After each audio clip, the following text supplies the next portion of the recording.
Welcome everyone to Life Change TV. I'm Zoe B and today I have with me Beverley Goodwin all the way from Denmark. Beverley is a life coach, a business coach and an energetic healer, and Beverley's going to be sharing with us her story today. Welcome Beverley.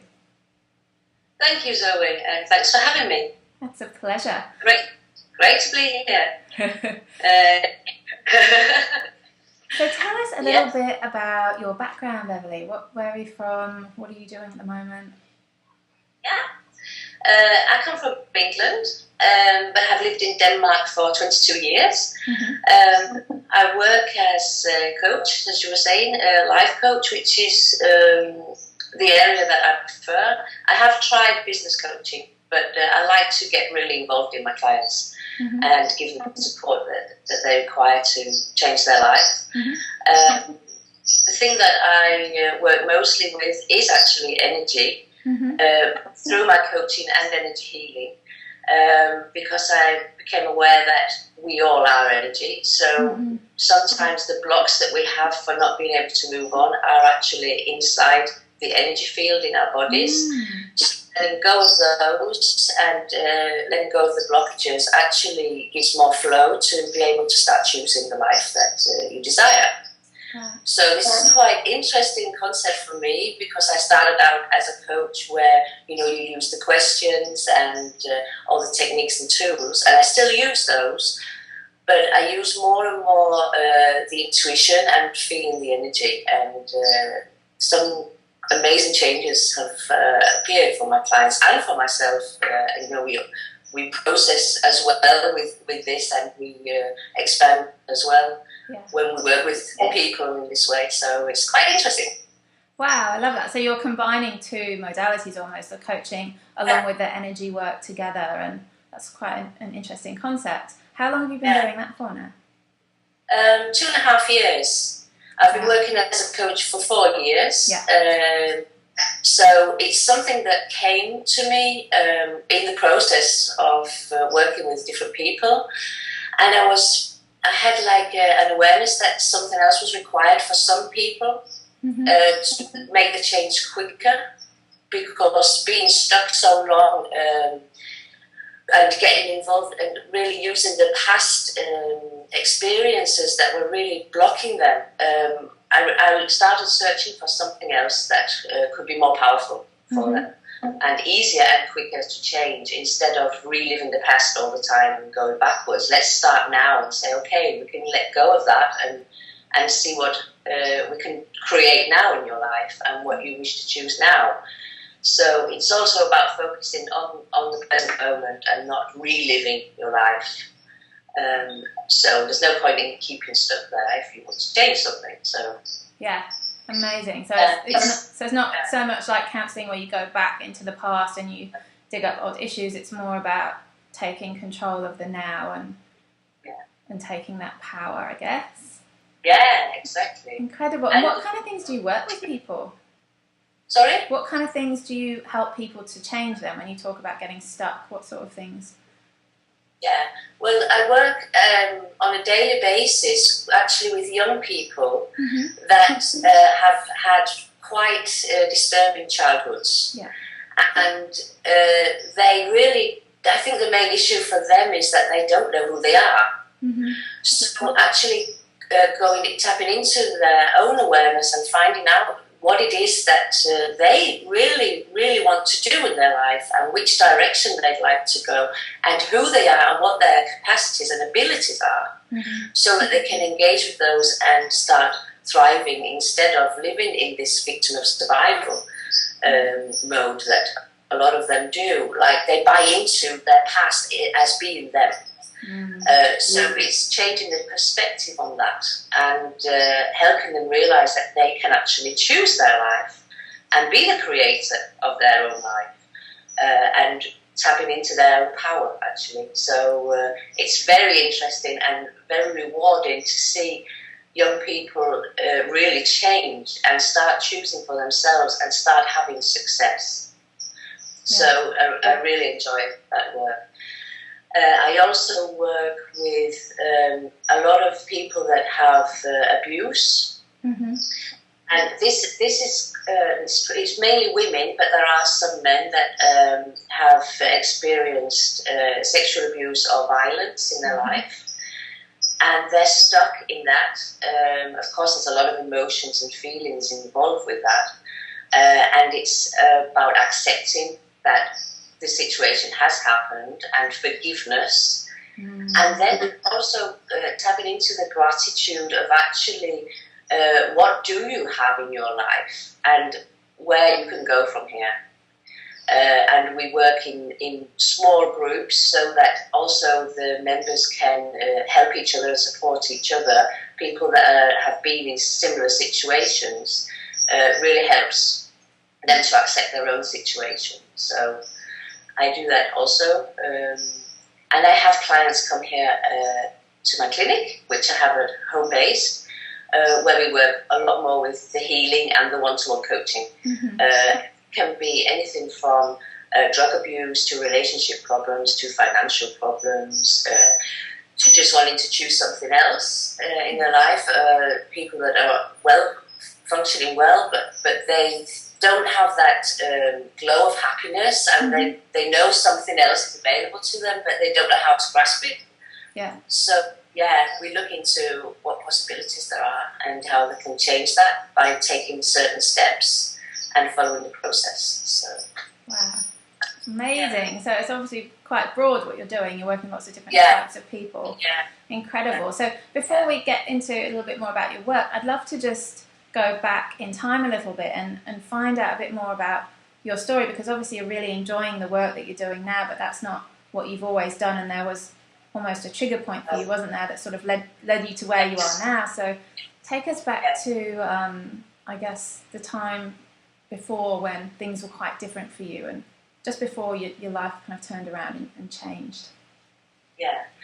Well, what changed for me was I came to Denmark. I met a Dane in the south of France. I was actually living in the south of France in 1990, and I met a Dane and we fell in love, the traditional story. And I moved to Denmark, and not long after I got here, we got married, and we had a child, a son, my first son. And what happened was, when I gave birth to my son, it was like a big bubble burst, and all these feelings and emotions came up of things that I hadn't been willing to look at from my past life. I've had quite a frustrating childhood where I've always felt wrong and weird in some way, as if I didn't fit in. And I've always thrown myself into books. So I've been quite introvert and, very much alone, actually. So all these things came up, and I went into a very deep depression. So I was there like split, because I was so looking forward to being a mother, and I had this beautiful child in front of me that I really adored and felt this, unconditional love for. And at the same time, I was a total wreck inside. So I knew then that I had to be brave and look at this and see what was going on. So I searched for various help. I went to see psychiatrists and therapists, and I read self-help books and all the other things that you can do, but nothing helped. So it took it's not quite true that nothing helped, but there was small shifts that changed some things. But I really required happiness. I really wanted to know what would make me happy. And I knew that there was something else available, but I just didn't know what it was. And then one day, I say this like I really mean it, an angel appeared in physical form, a woman called Kirsten, and she was working at a local self-help center as a volunteer. Yeah, and I got in touch with her, and I met her, and everything changed, because for the first time in my life I felt really seen and heard as who I was. Mm-hmm. And that changed everything for me. That connection and that love that she had, it was just amazing. So for me, everything changed when I had a connection with somebody. And I know that it's different for everybody what changes them, and it's really important, I think, to find out what works for you. Yeah. What helps you and what you need to move on, because there's so much out there today. There's so many opportunities of help. So it's really a matter of searching and not giving in and asking questions. And what happened was I worked with her for about a year. So there is a process in this as well. And it was healing, and it was empowering, and it was inspiring for me to really find out who I was. And after that, I wanted to pay back. I wanted to help other people, because this was really so life-changing for me. So I started working at a centre and helping people that had been through the same experience as me. A lot of young people, actually. And that's where it all started for me to move on, and giving back was really a great healing as well. Yeah. So, yeah. Amazing. So, I mean, it sounds, there's obviously not one size fits all, is there, in terms of how you approach these things, and it sounds like that's what happened for you. But going back to the intense depression that you mentioned, was that postnatal depression then? Is that what that was, or did... No, I don't think so. No, it wasn't. That might have triggered it. Right. Because I was, when I look back on my life, I was actually quite numb for a lot of years. Right. Yeah, I wasn't existing, I was just surviving. And they say that when women give birth, that it is so intense and it is so emotional that can happen, that it triggers, if you're not like in balance in your life, and if you're not centered, then it can trigger so many feelings and emotions. Right. And I think that's where depression comes from. Right. So if you have things that you haven't looked at or haven't let go of, then they'll come up there. Yeah, that makes sense, because it's almost like you have such a big emotional release that it kind of opens the floodgates almost, doesn't it? Yeah. For other things to come up that perhaps you weren't ready to tackle, that perhaps, the body on some level was trying to protect you from, but I guess you get to a point where you feel like you're ready to deal with things. Yeah, and maybe you weren't even aware of it, because we just, a lot of people, and myself included back then, we just go on with our life and the everyday activities, and life just goes on, doesn't it? And then you can get it so involved in the cycle of that you actually forget yourself. And I think that's what happened to me. Yeah, I was living my life for everybody else and not for me. Right, and you see that a lot with mums as well, don't you? Where everything's about looking after the family, and they often forget they actually neglect themselves in that process. Yeah. Wow. So I become more aware of how important it actually is that we look after ourselves, and we find out what, because we're a mom, then it doesn't mean that you can't have a fulfilling life with things that are apart from the family, and things that give you joy. And it's so important also to, in my experience anyway, to have some alone time and to have some passions. And it doesn't mean that you have to be self-employed or work for yourself, but to have some hobbies or some interests that really give you, that feeling of joy, and that you're living your life for you as well. So, yeah. So when you started experiencing the symptoms of depression, how did you know that you were depressed? Like, what were the triggers for you? Confusion was the first thing. Not really knowing where I was and who I was. Not being able to function. not being able to get up in the morning, not being able to, and just taking a shower was so much effort. Like there was no energy, no focus, feeling tired and really sort of giving up kind of energy all the time.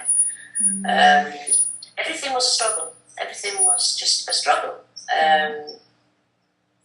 And this is quite a difficult place to be when you're a new mother, because there's a little baby that's like demanding your attention all the time. There's lots to do. Lots to do, And the frustration comes when you're there and you really want to be that mother, and you just can't. So it was really important for me, and I became really, really aware. This is a wake-up call. You really need help, because sometimes we do need help, and we can't do everything alone. So that was also a big step in my development. My personal development was actually acknowledging the fact that it's okay to ask for help, that it's okay, you can't do everything yourself, and it actually changed everything in the way that I communicate with other people, and opened more up to having friends and other people in my life and involved, and just having those conversations. When people come and say, "How are you doing?" instead of just saying, "Oh, I'm fine." Well, actually, no, I'm not. I have a terrible day today, and this is happening, and this is happening, and opening up to that, so that allowing people to contribute to you. And it can just be a simple conversation with friends or family members that can change a lot of things for you, just by saying, "Well, I'm not actually okay." Yeah. And they accept that. It's a big awakening to be able to do that, especially when you're in depression. I think because you go into the wrongness of it all. Yeah, I think there's a lot of strength and a lot of power in being vulnerable too. Yeah. Oh, yeah, exactly. In showing yourself to others. You don't have to put yourself totally out there, but just being honest about how you are, and letting your barriers down, and just being willing to receive from other people. That is a great gift to be able to receive from other people. So and I was actually I was listening to an interview the other day, and I think there's been some latest research that shows that by giving people the opportunity to help you, you're actually setting off lots of different feel-good hormones for them. So you're actually helping them by allowing them to help you, and that's such a beautiful way of looking at it. Yeah, exactly. And the thing is that when you actually give and receive, that is like the cycle of life, the giving and receiving, then you're in like the flow. So everything just goes smoothly, and you're contributing and receiving, and then it does change quite a lot of things for everybody involved. Yeah. Okay, great. So asking for help's one of the key ways that you helped yourself kind of get out of this depression. What other things, I guess, as well as the angel that you talked about, the lady that you worked with, what other things really made the difference for you? Yeah. The realization that I can actually choose which life I desire. And I mean, like, really be the creator of my life, no matter what's going on around me or what's going on in the world. It's my responsibility to be happy. No one else can make me happy. It's up to me. It comes from within. Yeah. And choosing that, consciously choosing that, and saying, okay, I'm going to be happy. So what would make me happy today? What can I do today that would give me joy? What would be good for me? What would be good for my body? And choosing it and acting on it. So building it up slowly, like, okay, for me, walking in nature barefoot is like heaven on earth. So going out and actually taking time to do that, and time to reflect on yourself and connect with nature and just be there, that was a great gift for me. And I still do it every day. So that's one thing that changed a lot. and just listening to that inner voice as well, getting in touch with my own intuition, because we all have the answers within ourselves. So for me to really listen, and it can be quite difficult in the beginning, especially when you're in the state of depression, to really listen to, okay, what do I require right now to be okay? So a lot of it was also asking questions to open up for new possibilities. I like that. So it's about taking responsibility for your own happiness and taking the time to schedule in those things that actually make you happy, like walking barefoot in nature or whatever it might be for other people. Whatever works for you. Because it's so easy to just get sucked into the day-to-day living, isn't it? It is. It is. And you get so busy, and then you're like, oh my God, where did the time go? Yeah. So, I would put it in my calendar. I would say, okay, 2:00 this afternoon, I'm going for a walk. So otherwise, then the day would go by with the small child and everything else, and I wouldn't do it. So I wouldn't get around to it. So I think it's important to make an appointment with yourself with these things. So that you, and it keeps you like accountable for doing it, you know. Yeah, we should schedule time for fun. You know, life's supposed to be fun as well as all of these other things. It's important, isn't it? Yeah. It is. Well, I'm also really interested to talk to you a little bit more about intuition, because, you know, you mentioned getting clear about intuitively what you need. And is that something you work with people on? Do you help people learn to use their intuition more, and how do you do that? That's a big one, isn't it? Yeah.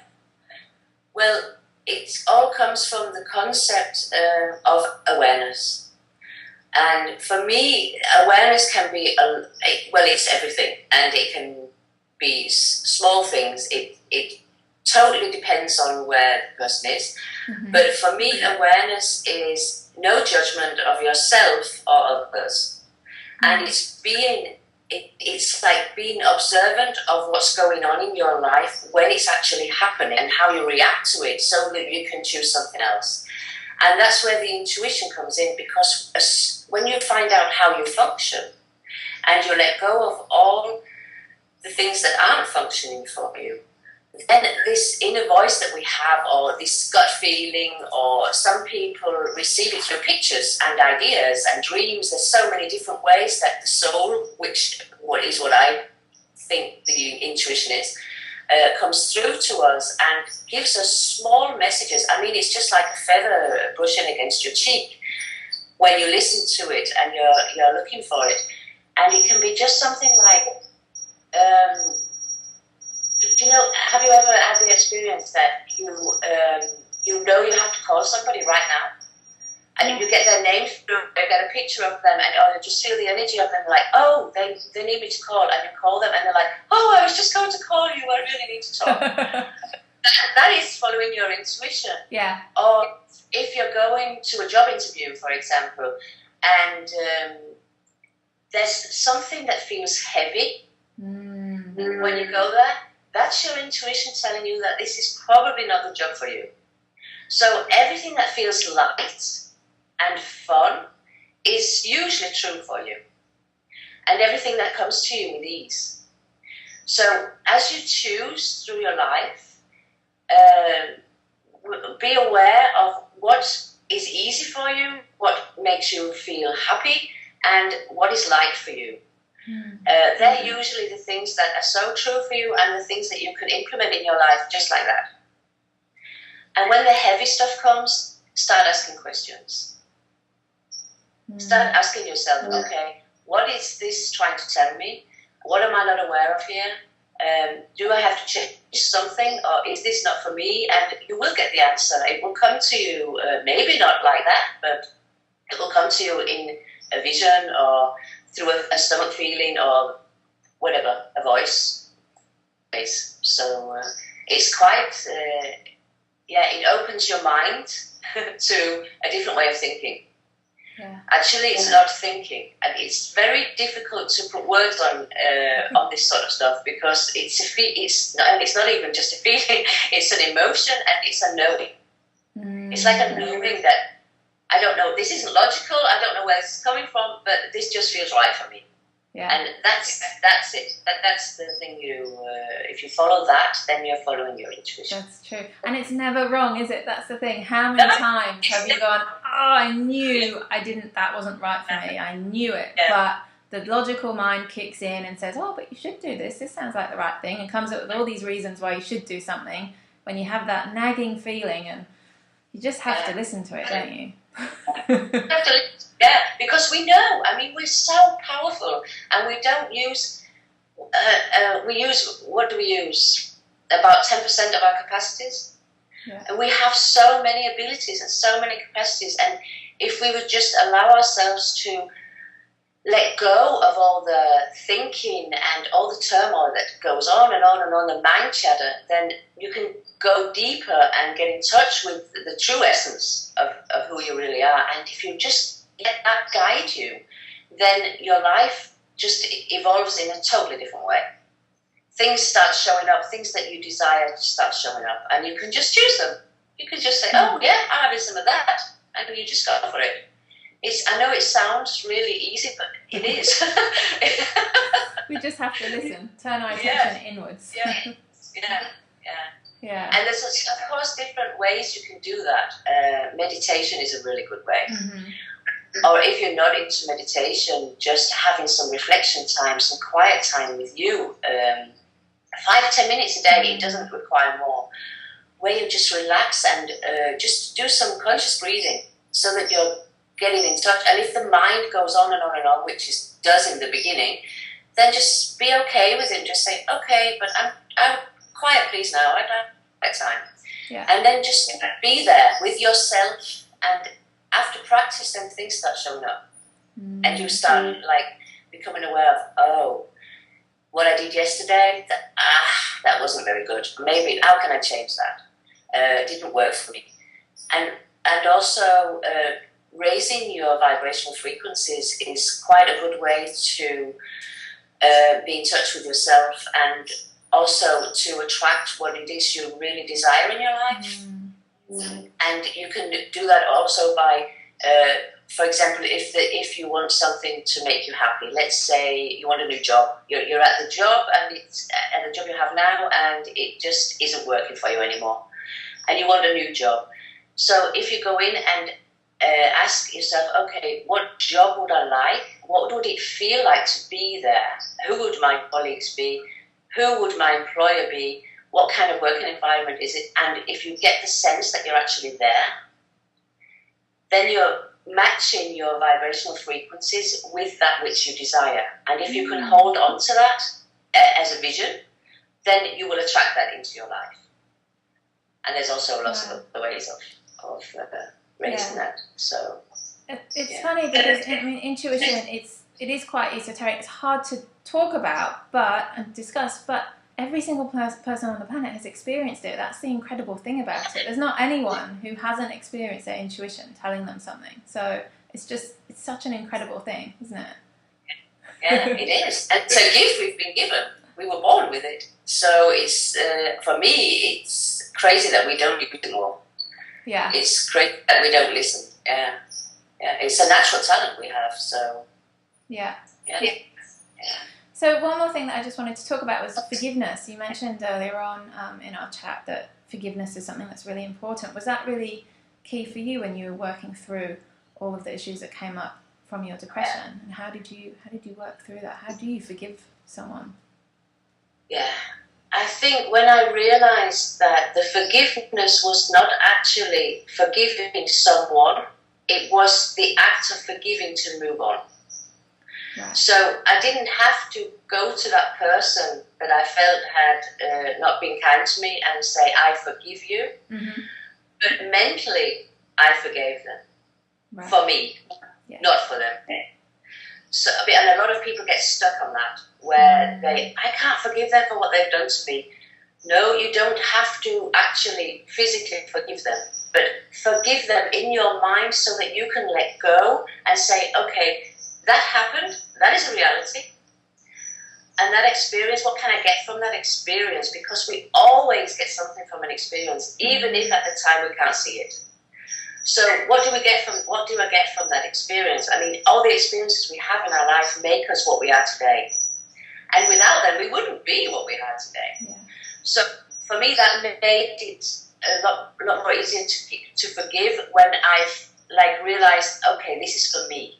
This is my gift to let go. Mm-hmm. Because otherwise you're just trailing along with that heavy backpack on your back with all these different things that you feel have been done wrong to you. And you're not in control of anything. You're not in charge of your own life. It's other people that are controlling your life. So forgive for you. Yeah, I love that. And it's funny, I was at, I don't know if you went along to this, but you wouldn't have because you're not in Australia. But the Dalai Lama did a tour recently and he came to Sydney and he talked a little bit about forgiveness, and it was interesting what he said, very similar to what you're saying, in that by forgiving someone, you're not saying that what they did was okay. Yeah. You're not saying that. You're just unlightening your emotional loading. And he talked a lot about, they'd done extensive research that's shown that, resentment and anger and all those emotions literally eat away at the immune system, and it actually causes disease in the body. So this is, Harvard, established organizations have researched this now. So it's, if for no one else, like you say, for yourself, just forgive for yourself. Yeah, exactly. Yeah. And they've also found out that it's quite interesting you say that, because they've also found out that the biggest problem, the biggest pollution in our universe is actually anger. Really? And violence. That is creating so much destructive energy out in the universe that is the number one cause for all the problems. So if everybody started just letting go of the anger and started operating from more love, because we're all one and we all are connected in some way. Yeah. And whatever you do to someone else, you actually do it to yourself. So if we have that awareness, and I think it's coming more and more into the open now that people are more and more willing to talk about these things, now that science is actually researching awareness and consciousness. Wow, it's something that we've known forever, but we have to know it by science. Yeah, that's just catching up. Finally. Quite amazing. So we're cute, but not very bright. And and I think that's going to change quite a lot of things when people start. What does your life look like and feel like for you if you're just carrying on with all this anger? It's not a very fun way to function. That's true. I like the quote. Have you heard the quote? Anger is like, how does it go? Anger is like drinking poison and expecting the other person to die. Yeah. I like that one. It's so ridiculous, isn't it? If you think about the actual, I'm going to get really angry and make my body really tense and, make all of these bad things happen to my body, and how is that going to affect anyone else, whoever you're angry at? It's not. It's just affecting you. Yeah, exactly. Oh, it's crazy. Yeah, that's good. Yeah. Well, it's great to hear that you've obviously, learnt so much through that process, and it's really brought you to where you are now, and you're able to use all of those tools and learnings to help others. And how, so where are you working from now? How can people find out about you if they wanted to do some work with you about similar issues? Yeah. Well, they can contact me on my website, which is Beverley Goodwin beverlygoodwin.com. Yeah. And I was telling the mail at the same time, and they can mail me at mail@beverlygoodwin.com. And they can also connect with me on Facebook. If they just search Beverley Goodwin, they'll find me. So I put quite a lot of free tools up on Facebook, so that they're accessible for everybody. And there's also free tools and blogs on my website. So it doesn't have to cost them anything to actually get started. But if they'd like to work deeper with these issues, I work online, and I also obviously work in my clinic in Denmark, so there's quite a lot of opportunities. Yeah. And I'm creating a new program at the moment, a new coaching program, so that will be coming up online shortly. So Wonderful. Well, I'm sure people would have so much to learn from you, Beverley. I mean, you've obviously know your stuff. You've talked us through your personal experiences, which is really brave of you. So thank you so much for sharing that with us. And I highly recommend you as a coach. I'm sure that people would get so much from you. You've got such a beautiful, kind, loving nature, and I think it's great that you can take what you've been through and then actually share that with others and really understand where they're coming from. That's really important. Thank you so much. Thank you. Well, thank you so much for your time today as well. It's been wonderful chatting to you, and I think the viewers are going to get so much out of this and your experience, and I really appreciate you sharing your story with me today, Beverley. Thank you, Zoe. It's been awesome. Oh, great. And great day.